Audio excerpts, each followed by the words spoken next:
Hello and welcome to this ISM Trust webinar, Writing a Music Development Plan, Primary. I'm Ruth McPherson, Head of Charity Development at the ISM. The ISM Trust is our sister charity, which offers high quality professional development to everyone working in music. Through the Trust, the ISM gives back to the sector and supports and empowers music professionals to succeed. The ISM Trust offers a number of useful free resources for primary music teachers, including the Primary Music Toolkit, an online toolkit to help primary school teachers bring the primary curriculum to life, the recently launched Primary Singing Toolkit, a free digital resource for primary music teachers from the ISM Trust and Voices Foundation, and our National Curriculum Framework and Wall Chart for primary. We'll pop the links to these resources in the chat, and we'll also send you a list of useful links after the webinar. Before we begin the webinar, just a few things to note. During the presentations, please feel free to ask questions using the Q&A function, and we'll do our best to answer these at the end. And do keep an eye on the chat box where we'll be dropping in some useful links. If you experience any technical difficulties, please let us know in the chat box and we'll attempt to resolve them. And if you wish to use them, subtitles are available to enable at the bottom of your screen. The webinar is being recorded and we'll share the recording with you afterwards, as well as a feedback survey, which we'd be very grateful if you would fill out. This is the first in a series of 2 ISM Trust webinars aimed at music leads who are writing music development plans. These webinars will help you to articulate your music provision and to focus your plan on inclusive and accessible music education. Today's webinar is aimed at non-specialist music leads in primary schools. So before I hand over to our presenter, Margaret O'Shea, I'd like to give you some context about music development plans and where this term has come from. It's important to note that the webinar will be relevant to primary music teachers from across the 4 nations of the UK, so from Scotland, Northern Ireland and Wales, as well as England. However, we will be specifically referring to the recommendation in the refreshed National Plan for Music Education for England, published in June 2022, which says that every school in England, including multi-academy trusts, should have a music development plan in place by September 2023. The National Plan explains that the purpose of a music development plan is to help parents and children understand what they can expect from music education, and also suggests that publishing the school music development plan on the school's website may help families to understand how their children will benefit from school music. So there is an advocacy element to music development plans. They can help teachers and schools to demonstrate the value of music.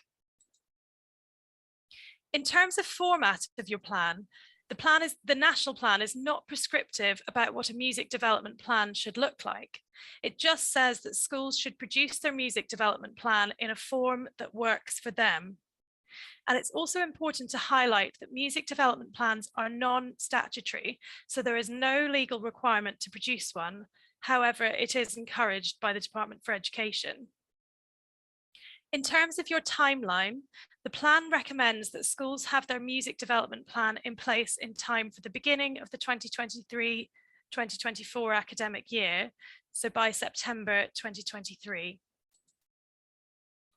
The National Plan states that music development plans should cover music provision across curriculum, co-curricular and enrichment areas, and across a number of key features, which Margaret will cover later in more detail. Staffing and funding should be considered in your plan, along with staff development and monitoring success. Schools should also consider how they'll work with their music hub, and we would recommend that you seek input from your music hub when writing your plan. Schools have also been asked to develop a music progression strategy as part of their music development plan. So the National Plan for Music Education contains a useful diagram that shows how to consider your music development plan within the wider ambition for music education.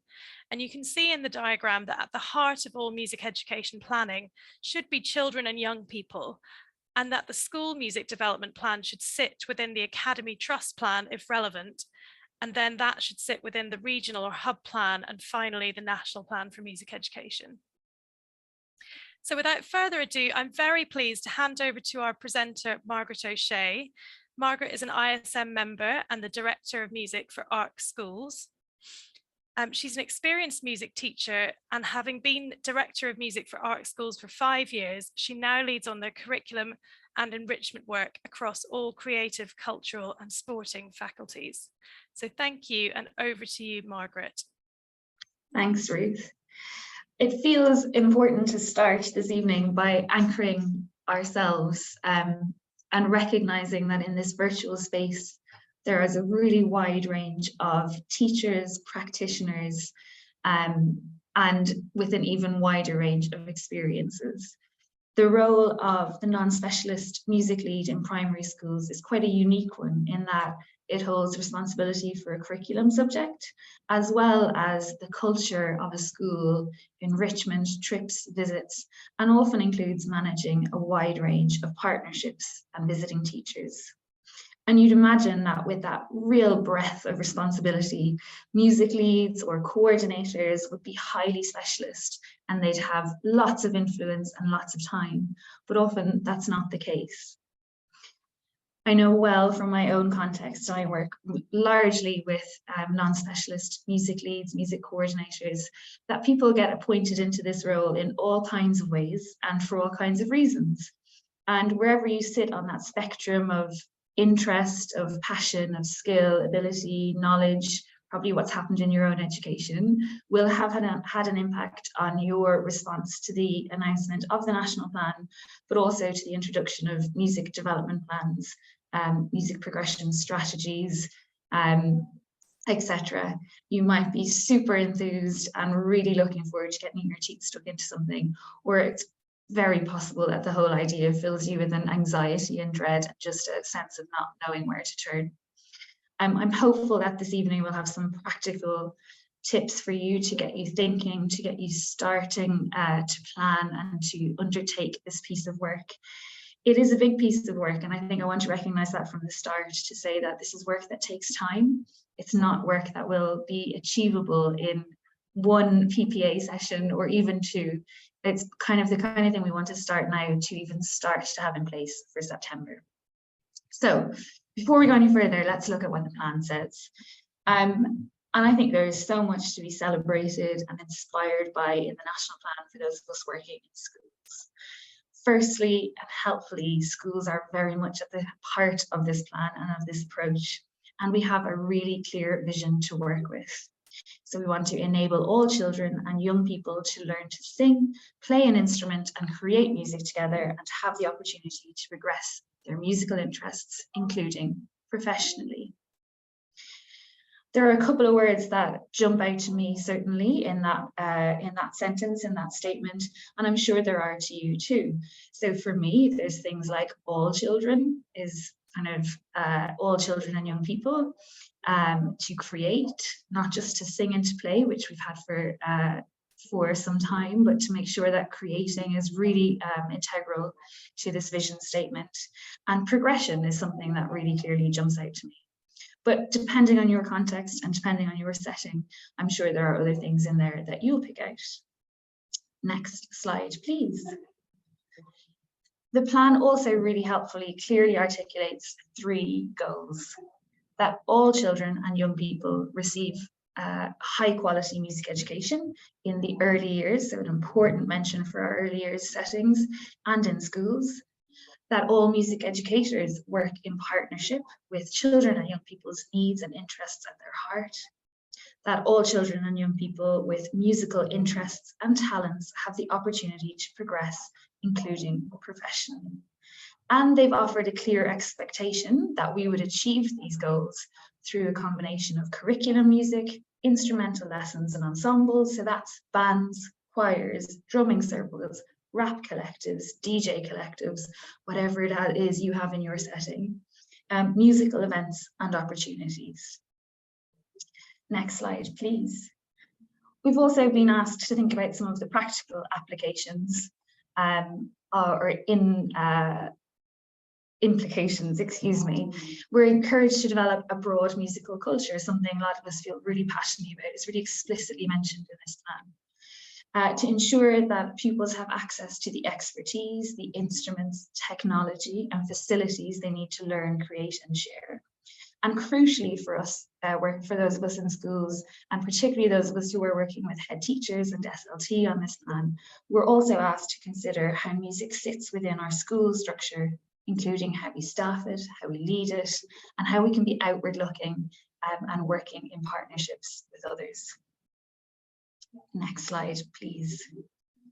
Finally, the DFE have been clear with us about what they would like to see in time.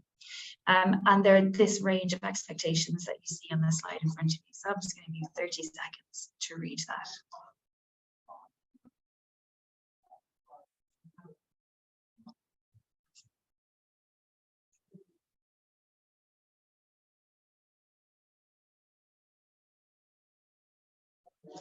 And so we see that before we do anything ourselves, we've actually had lots of information from DFE about what they think good looks like, and lots of input to help guide our planning and guide this work, which is really helpful. But none of that is useful unless we are proactively making all of this relevant to our pupils, to our schools, and to our contexts. From the outset, DFE have been clear that there is no right or wrong way to do this work, and that's particularly relevant for us in primary schools where we have such a wide range of contexts, where we have such a wide range of facilities, staffing structures. There is no one template, and that might be bad news. There is no one right way of making this work stick. And so it is for you, your pupils, and your parent community. That is the purpose of this document. It's non-statutory, but it is your job as music lead to make sure that any plan for your school has the potential to have impact. So when we have understood what's in the document, the next thing we need to do is to turn our attention back to our own schools and where to start. So before we, firstly, I want to say that I'm making an assumption here that you are either doing this work together with your head, or that you've been charged with the task of producing a first draft to bring back to them to work on together, and that you've been given the time to do that. If that's not the case so far, well, that's a good place to start. It is vital that your head teacher is included in all aspects of this work. It's possible you'll feel like you have a more nuanced understanding of primary music, and it's likely that that's true. But nonetheless, as the head teacher of your school, they have overall responsibility and oversight for what happens in that school, and they need to be included from the beginning. I know that that can feel really daunting, and I know that often as music leads and music coordinators, we can feel like we really have to fight our place for visibility. But I would be using this DFE work to get your foot in that door and to talk to them, to connect with them, and to communicate with them about what their vision for music is in their school and how they will work with you and support you to make it happen. So next slide, please. Sorry, not next slide, sorry, that slide, backwards one, please. So where to start? I've kind of divided this into 3 separate sessions. Get it all out of your head, listen, learn, listen again, plan and act. So number 1. So personally, I find the hardest place to start with any piece of work like this is with a blank piece of paper and a daunting kind of tome in my hand. That I've probably furiously highlighted and annotated and worked out the kind of important bits for me. And so I'd recommend, and often as music leads, music coordinators, you are the holder of just a vast repository of knowledge about what's happening in your school, probably about trips and visits other people don't know about people who are coming into your school, about the content of your curriculum. And so I would say the first thing to do is get it all out of your head and get it down onto different paper, onto a piece of paper.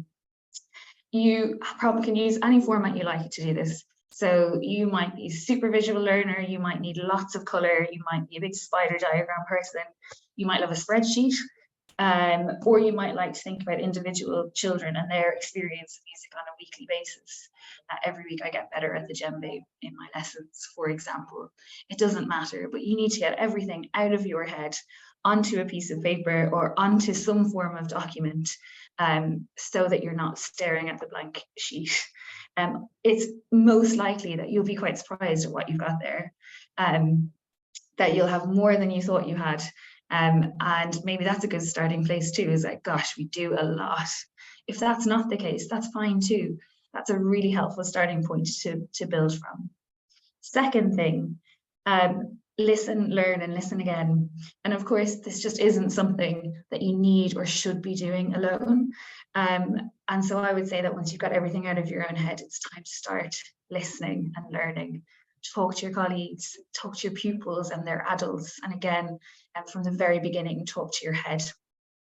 Connect with people. Like I said, we know that music is one of the great connectors, and part of getting this work right will be taking people on a journey with you, capturing their hearts and minds.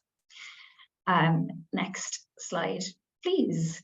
So in this listening phase, which I would say is probably one of the most crucial phases, here are some of the questions you might ask for your pupils. What music do you love? What do you listen to? What do you like about what we do at school in music? What would you like us to do more of? Do you listen to music when you're at home? What types? Do you have music lessons? How does it make you feel? Do you sing in a choir? Why? Why not? Do you play an instrument? These kind of questions. You might want to ask their adults. What would you like from us as a school in music? Do you have any skills or experience that we could know about that you might share with us? And then what about your colleagues? And I would include your LGB in this. So where does music show up in your week? What do you think we do well here? What can we do more of? Are there any pupils in your class who are particularly interested and passionate about music? Tell me about them. What challenges do you have in embedding music as part of your week?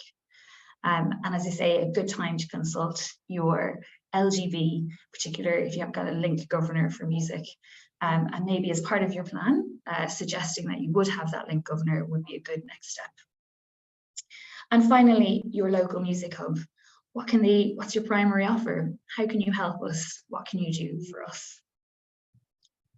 Next slide, please. And so when you have listened thoroughly and you've got a full overview of your current offer, you've got a real range of views and opinions about what is working well, about what people would like to see more of, about what music should look, feel like in your school. You are going to be starting to plan your vision and intent for the future. So again, some guiding questions for you on that. What is our vision for music in this school? And again, just to state, this shouldn't be done in isolation. This should be done in collaboration, because quality of music education in a school is not one person's responsibility. It can't be. It's too wide-reaching a subject, an area of education for it to be.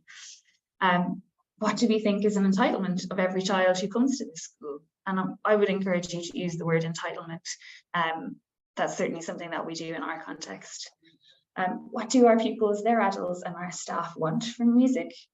And what do we want our pupils to be able to do, understand, and feel about music by the time they leave us? And how does that look like over time? Some other questions there about what are our guiding principles? What's really important to us in this work? What does learning look like? What does success look like in that learning? And then how do we really prioritize quality in our approach? How do we make sure that there is progression, that there is quality of experience? How do we measure it? How do we monitor it? Next step, next slide. And so then turning to when you've got your vision, and of course that vision will be informed by what you're doing already, but then what's going well in our provision right now. You might be thinking of maybe what can we tick off the list of things that DFE have requested of us, and we can say, yeah, we actually do that and we're really confident that we do it really well. What maybe needs revisiting, what are we not so sure about, is aligned to our vision. It hasn't really come up in our pupil voice work, and actually we're not sure about the quality of that work. And that might be things like you've got lots of activities on, but they're not particularly joined up, they're not particularly cohesive, and you're not sure that they're really leading to that depth of learning over time.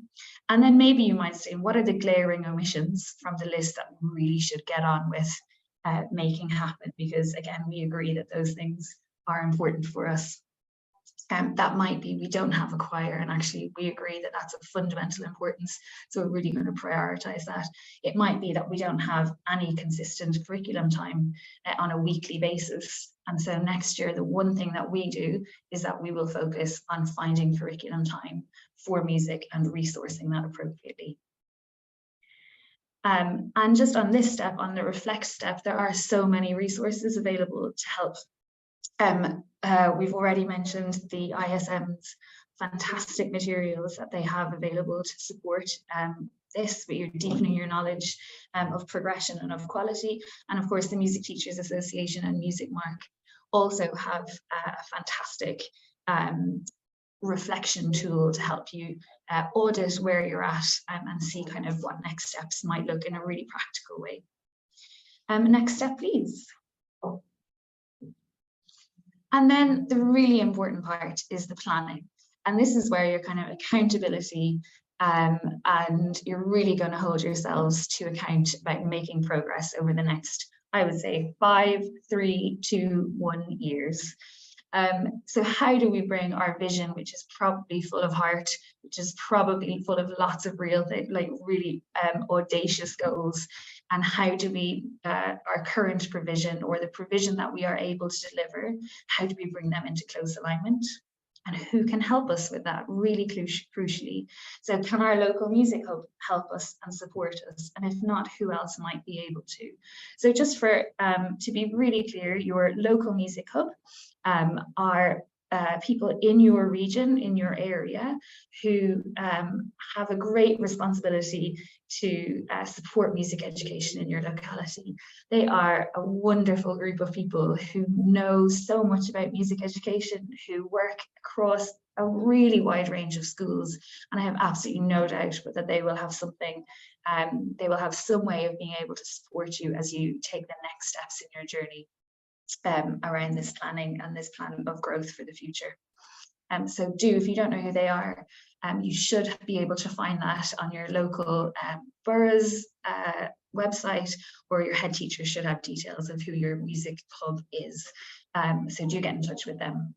And then what's our plan for 3 years, for 2 years, for 1 year's time? Like I say, you need to be able to see progress over time. We will not be able to do all of this at once. It will take years to fully embed a plan that is cohesive across the whole school. Takes time, and often something that I see quite a lot is schools that just are so ambitious and just take on a bit too much in one go.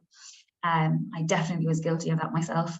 And what we're really looking for is sustained growth over time. We, as in me being a music teacher, what I'm really interested in is to see how children are developing throughout their time in school, how an offer is growing alongside those children, how they continue to be involved in the progress of that offer, and how it shifts and changes over time. And really crucially with this plan, and this again is where your head teacher is going to be vital in supporting you, is what are the practical things that we can agree need to happen to enable it. So what needs to happen with timetabling? What needs to happen with staffing and resourcing?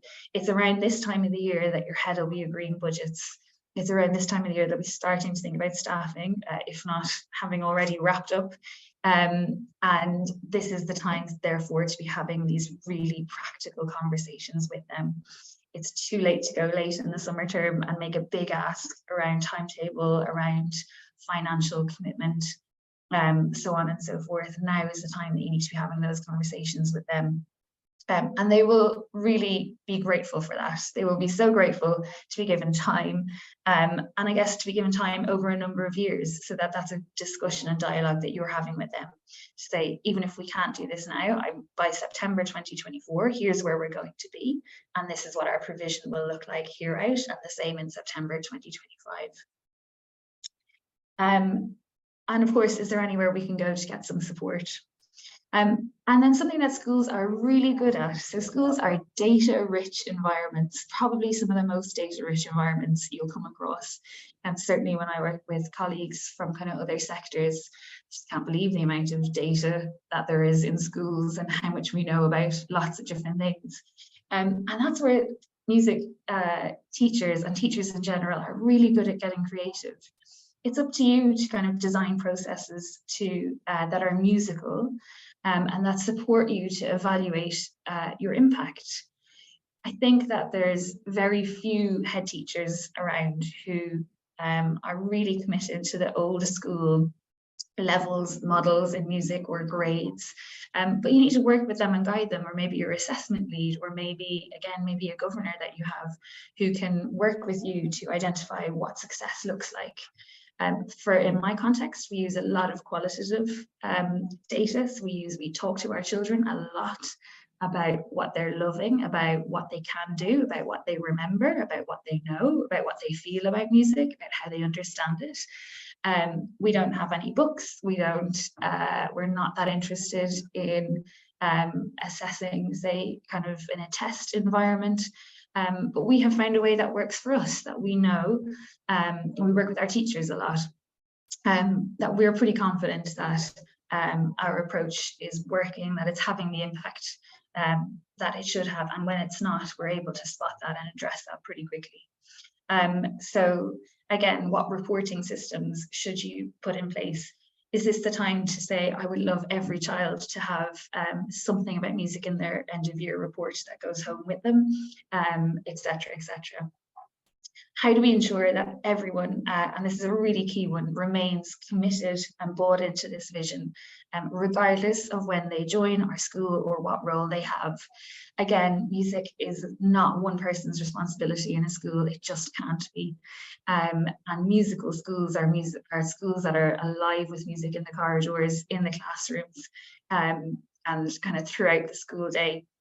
It's really easy to launch a plan like this. It's really hard to sustain it over time. And you need to build that into your planning now. So build in, what are the kind of touch points we're going to use? Can I have an inset in February? Could we do a choir piece at the concert at Christmas, at winter concert, different things like that? We need to proactively plan to keep your team, your colleagues involved throughout the year and in this process, keep them informed of how things are progressing, if things are going well, or maybe if things are slipping. That's for everybody to look at together. And so doing everything you can to protect against it being one person's responsibility and one thing that you hold. So whilst you are the manager and the guide of this work, it is for everybody to take part in and to enjoy ultimately. And the final thing to say about planning, which I just noticed I've missed on this slide, is, of course, you want to plan your performance calendar, your trips and visits calendars and things like that, and make sure that they are they are in the school calendar as soon as possible. So they are not late minute additions. Again, that's something you can't do too early. I've just submitted mine for next year. Takes a lot of work to get it ready for this time of the year. A lot of kind of hoping that certain things will happen, but that they're the kind of timelines that we want to be working to again just really ring fence the place of all of this work in pursuit of a really great music education for our pupils. And so finally, the next slide, please. Thank you. So final thoughts around what should be your guiding, could be your guiding thinkings, thoughts, practices in taking on this work of developing a music, a plan for your school. Make sure that in every conversation you have, that your pupils, their progress, and the quality of their experience is central. It's not an easy job being an advocate for music in primary schools. There are so many competing demands. There are so many competing priorities on our time, and it is our resource and everything else. And it is your job to ensure that those pupils remain central to all of this work. Again, when we're thinking about what barriers might be or what blockages might come up in your way, I think that if you can keep those pupils really central, sometimes those conversations become easier to have. Small steps lead towards greatness. Its work will not happen overnight, but it is your job to shape the path around how you're going to get to the final or further down the path anyway. And then finally, working in partnership is got to be the key success of any provision. And that's working within your school, that's working with your music hub who are ready to connect with you.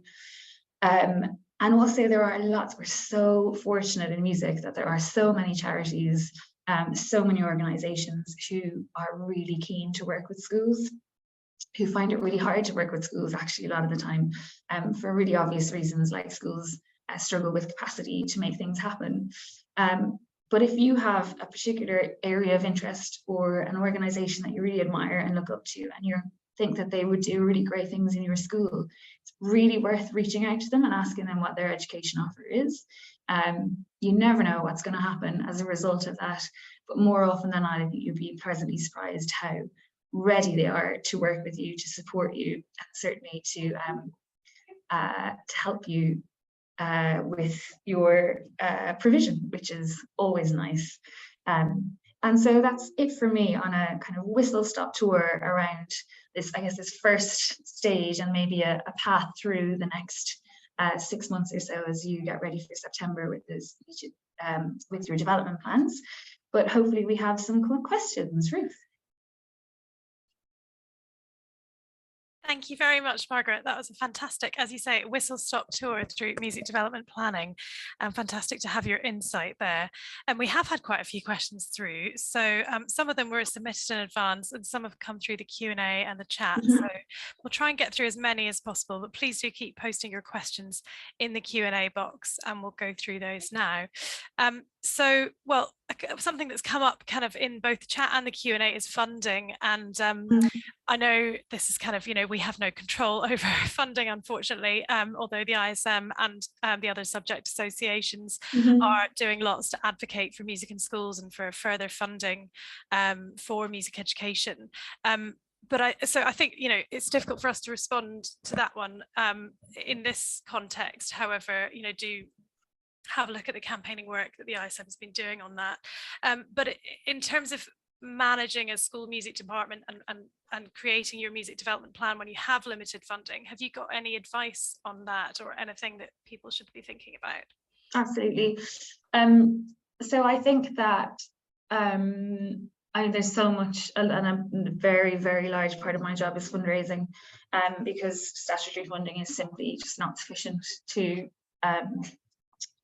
achieve all the things that we feel our pupils are entitled to. I work in areas of extreme deprivation and disadvantage, and so the kind of option of parental support isn't quite available to us. I think that there are lots of different approaches which do not cost a heap of money, but they do cost time and resource and people resource. And often if you are there can be money for trips and visits, but there might not be money for salaries. And again, this is where this conversation with your head teacher is really, really important. And understanding kind of the wider budget constraints. It's also where winning kind of those hearts and minds pieces are vitally important. Your hub should be able to support you with some subsidized provision in some shape or form.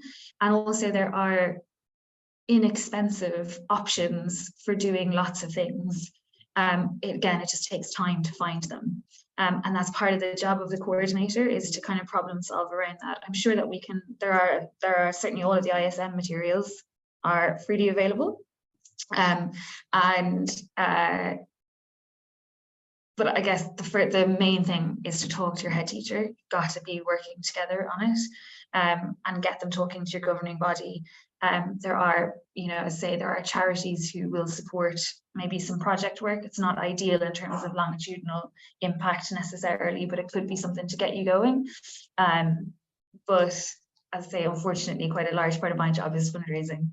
It's finding money from all kinds of sources, fundraisers, as well as applications to things to fund provision. Great, thank you. I think another question that came up quite a few times was, is there a template for the development plan? As far as I'm aware, there isn't a there's no set template from the DFE that came with the National Plan for Music Education. However, as Margaret did mention, there is a music self-evaluation tool which was created by the Can Do Music partners. So that's Music Mark, the ISM, and the Music Teachers Association, and we'll pop a link to that in the chat, and that can help you with your music development planning process. I think there was also one in Music Teacher magazine, a template primary music development plan, but do you know anything else about that, Margaret? I don't know. Okay, thank you. The other question that came up was, would you recommend reading the hub development plan first before you start writing your school plan? I think that's a good question. That's a great question, and I think you could do it either way, to be honest.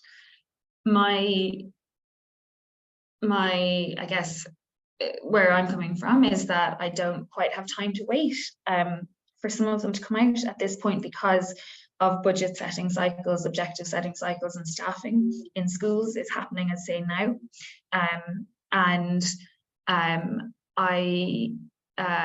Some hubs are way ahead and have kind of have a good sense, and then I think lots and lots of us are just trying to work out what to do and what's happening. I think that my sense is all the reading you can possibly do in the world is brilliant because it helps and enlightens you, it helps you to learn, but there's no substitute for actually doing this deep work in your own school, and by asking the questions of your own children, by asking your own staff and colleagues. And my experience is that by having a really clear sense of that, I am able to have better conversations with the hubs, with partners that are working with us. And again, just to keep really clearly rooted in progression for my pupils and for every child in my setting. We also have a high number of pupils with profound need. And again, I want to make sure that they are extremely kind of core to the planning that we're doing. And that is going to be unique to our schools. So look, I think you could probably do it either way around. My preference as a teacher would be to do this work with my school community, and to be taking ideas from other places, but I don't think there's a right or a wrong way to do it, and always a helpful starting point to see what other people are thinking. Thank you. There was somebody in the chat there saying that some of the music hubs are offering support with writing school development plans. So I think as a starting point, absolutely, definitely a good idea to speak to your hub. You know, and like I say, I'm really serious about this. Cannot be the job of one person in a school. And similarly, you are going to need a critical friend. You're going to need somebody who's going to, like, you can talk through things with, who can help you problem solve ideas. Musicians are amazing problem solvers, and teachers are always incredible problem solvers and have ways of coming up with things. But your hub is going to be able to share so much with you. So I would, if anybody is offering help with this, I would take them up on it, for sure. Great, thanks. There was also a question about the link between school development plans and multi-academy trust plans. And I know you're director of music at a multi-academy trust. Yeah. So could you tell us a bit about how that works if your school is within a MAT? Absolutely. So I guess I can only talk for my own MAT. And our approach is very much to have a school focus at this point in time. And for our MAT strategy to evolve in response to the needs of our schools, it is really important to us as a multi-academy trust that we are working in support of our schools first and foremost. And so for us, the kind of way around will very much be doing this work at school level, and seeing where we can add value and support. We absolutely have ambitions as a multi-academy trust, and part of our role is to ensure that all of our children are receiving an equitable education, because that's an issue of social justice. But we also recognise that our schools are in quite unique contexts, and that and their needs shift and change regularly. And so, as I say, we're doing some thinking about kind of what our value is and our support is that we can offer. That is in response to schools having a sense of that themselves. And I think that for me is a real shift in this plan, is a clear, what feels like, and maybe that's because that's what I want to see, but it feels like a clear narrative of working in service of pupils and working in service of schools. And I think that is a big shift for us and something we should be so proud of, and because we fought hard for it, and something that we should really capitalize on. And so, yeah, so that's kind of what we're doing as a MAT. But I say I can only speak for my own MAT. Every MAT is so different. If you think schools are different, MATs are vastly different. So, yeah, that's kind of all I can only speak for us. Thank you. And there was some nice feedback coming back in the chat there about your approach. Somebody saying that's a great approach for a MAT to have.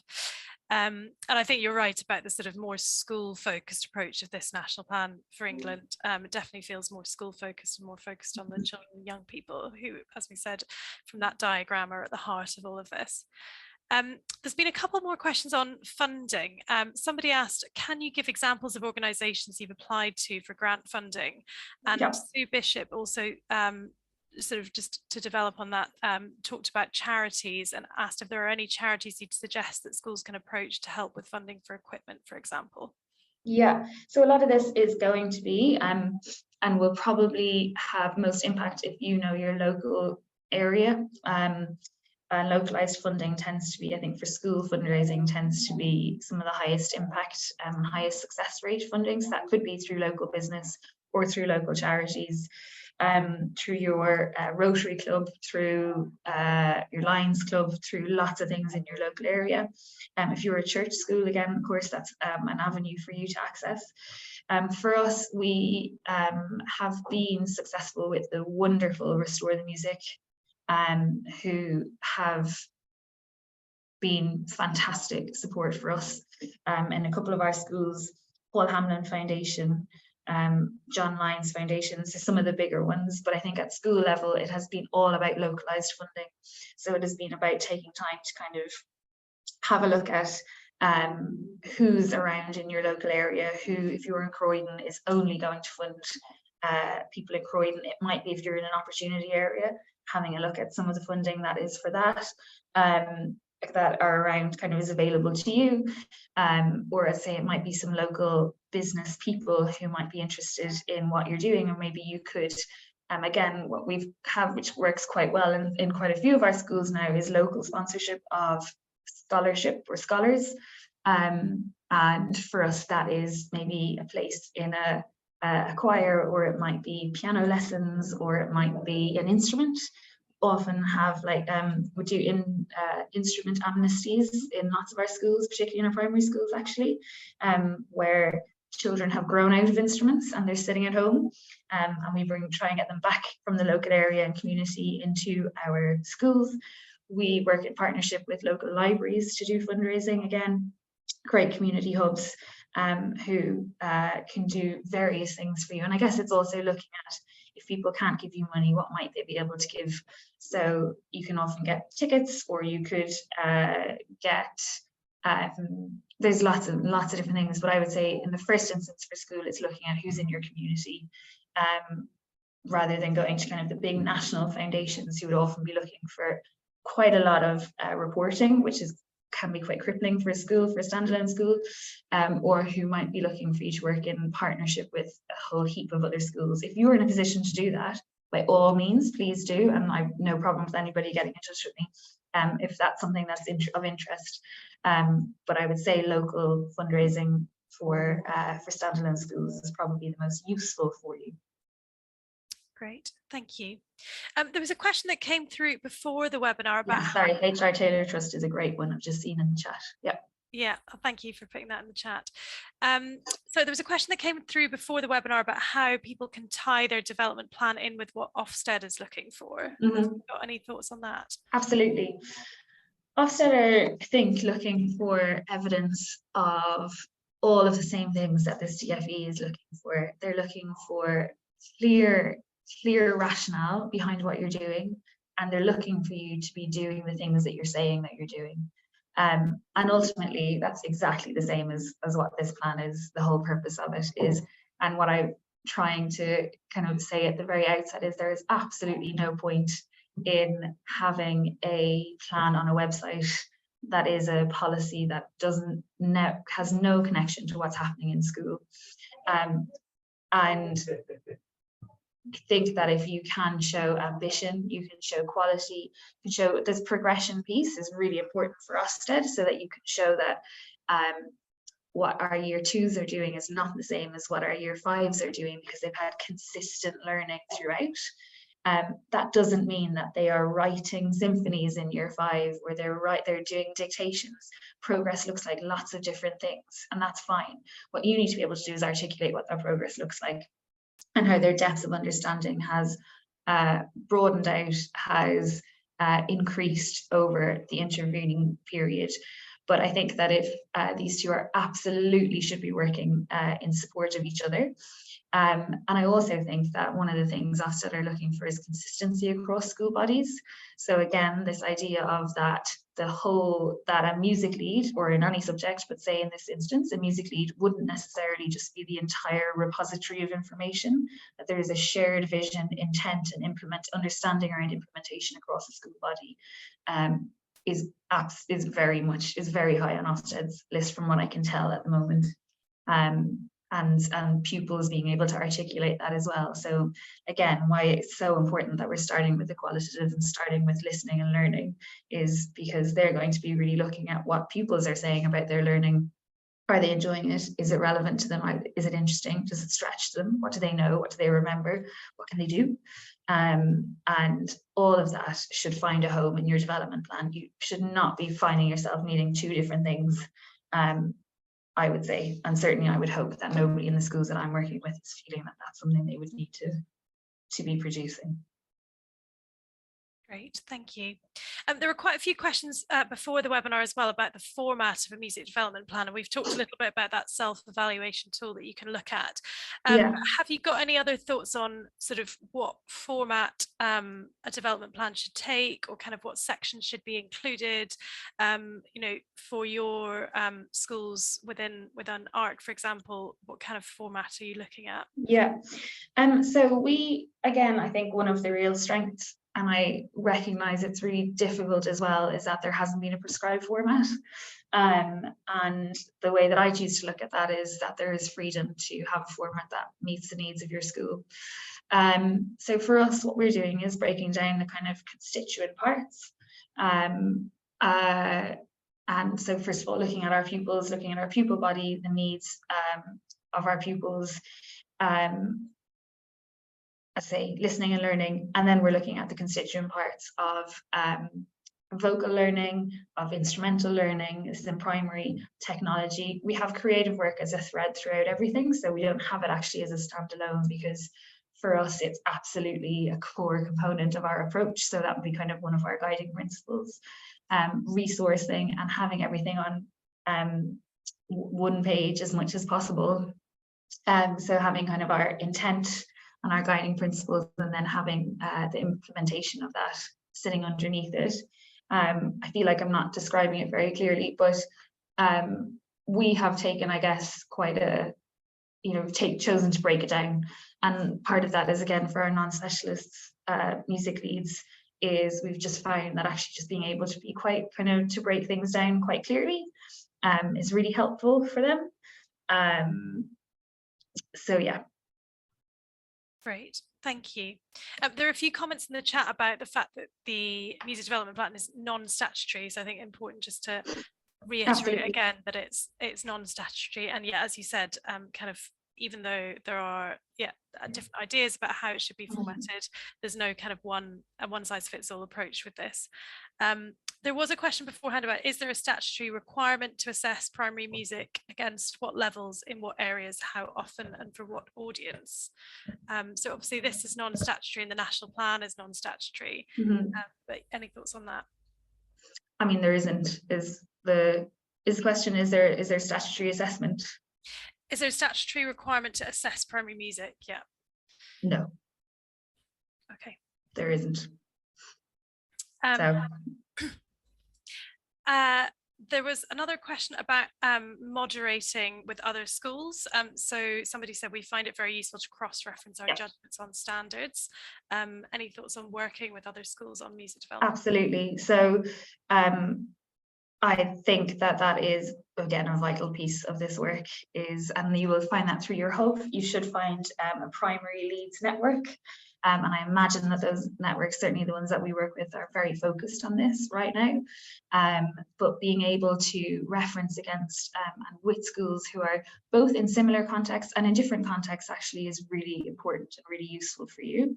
So being able to I mean, musicians are all magpies, right? We all have kind of steal some ideas from other people, but absolutely, again, that idea of critical friend and somebody who can say, well, how do you know that? How do you know that that's working? How do you know that you're having impact there? How have you made that decision? Or have you thought about doing this?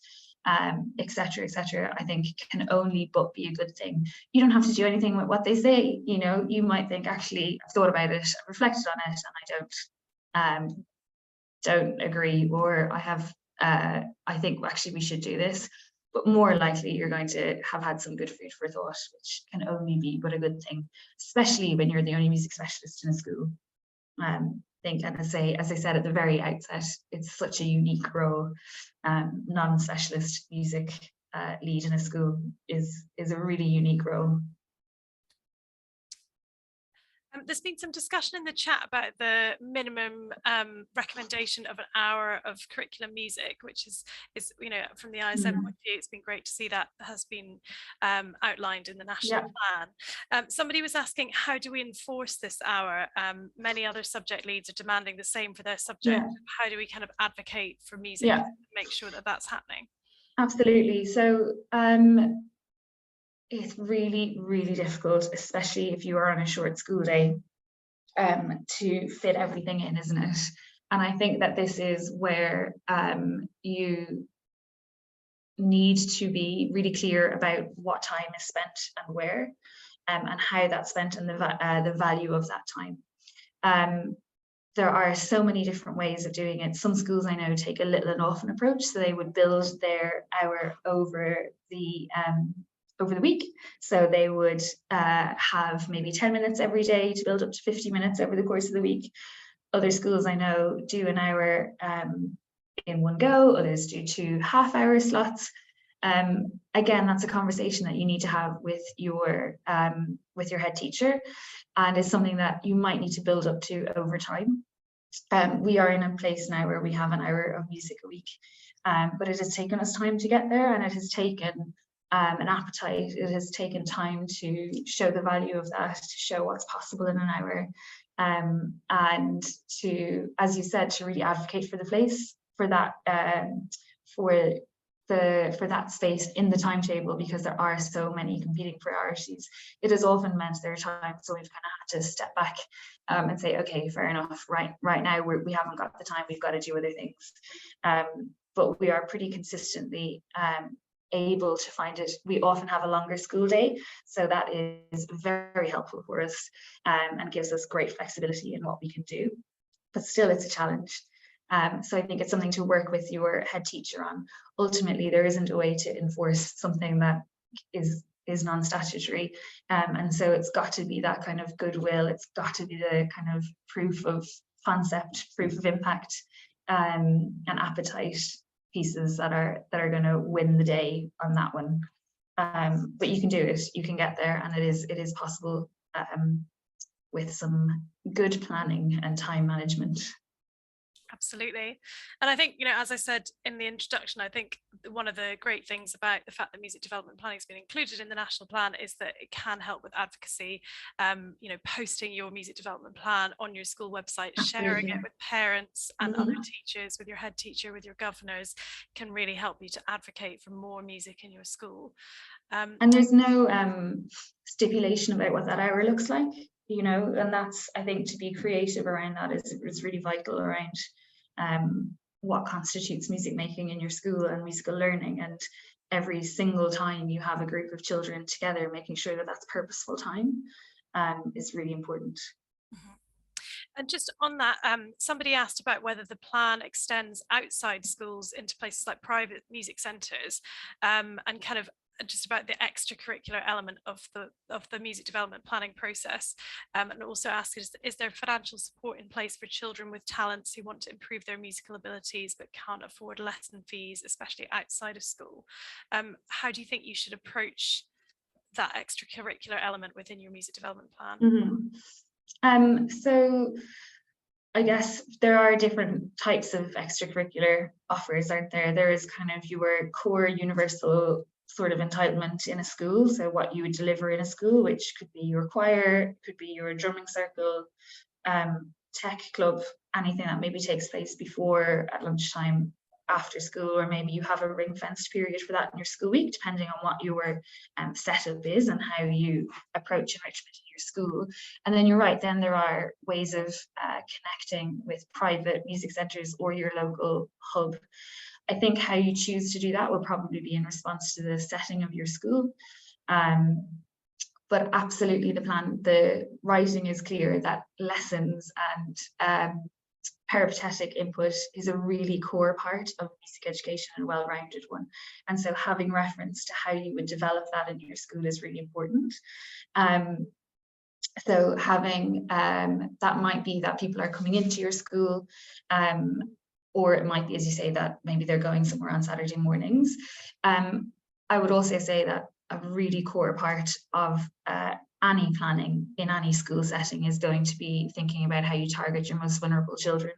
And so it would be remiss, in my view, to have a music education plan that didn't make reference to pupil premium, to targeted groups of children and young people, and to ensure that they are catered for and their needs are catered for in the plan on a really practical level. So, for example, any child who's on free school meals is in receipt of free instrumental lessons.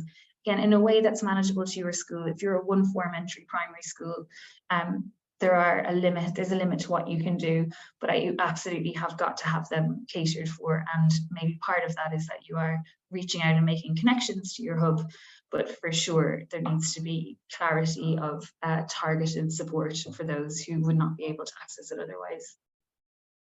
Thank you. I'm afraid I think we've run out of time in terms of questions, but if you do have further questions for Margaret, you can send them through to inquiries@ismtrust.org. So it just leaves me to thank Margaret very much for that brilliant presentation, and to all of our attendees for joining us today. I hope you found the session informative and useful, and that you've come away feeling more empowered to write your music development plan for your school. Please do fill in our post-webinar survey, which we'll be sharing in the chat, and we'll also be emailing this out to you when we email all of you the recording of the webinar, along with some useful links that we've been sharing in the chat as we go.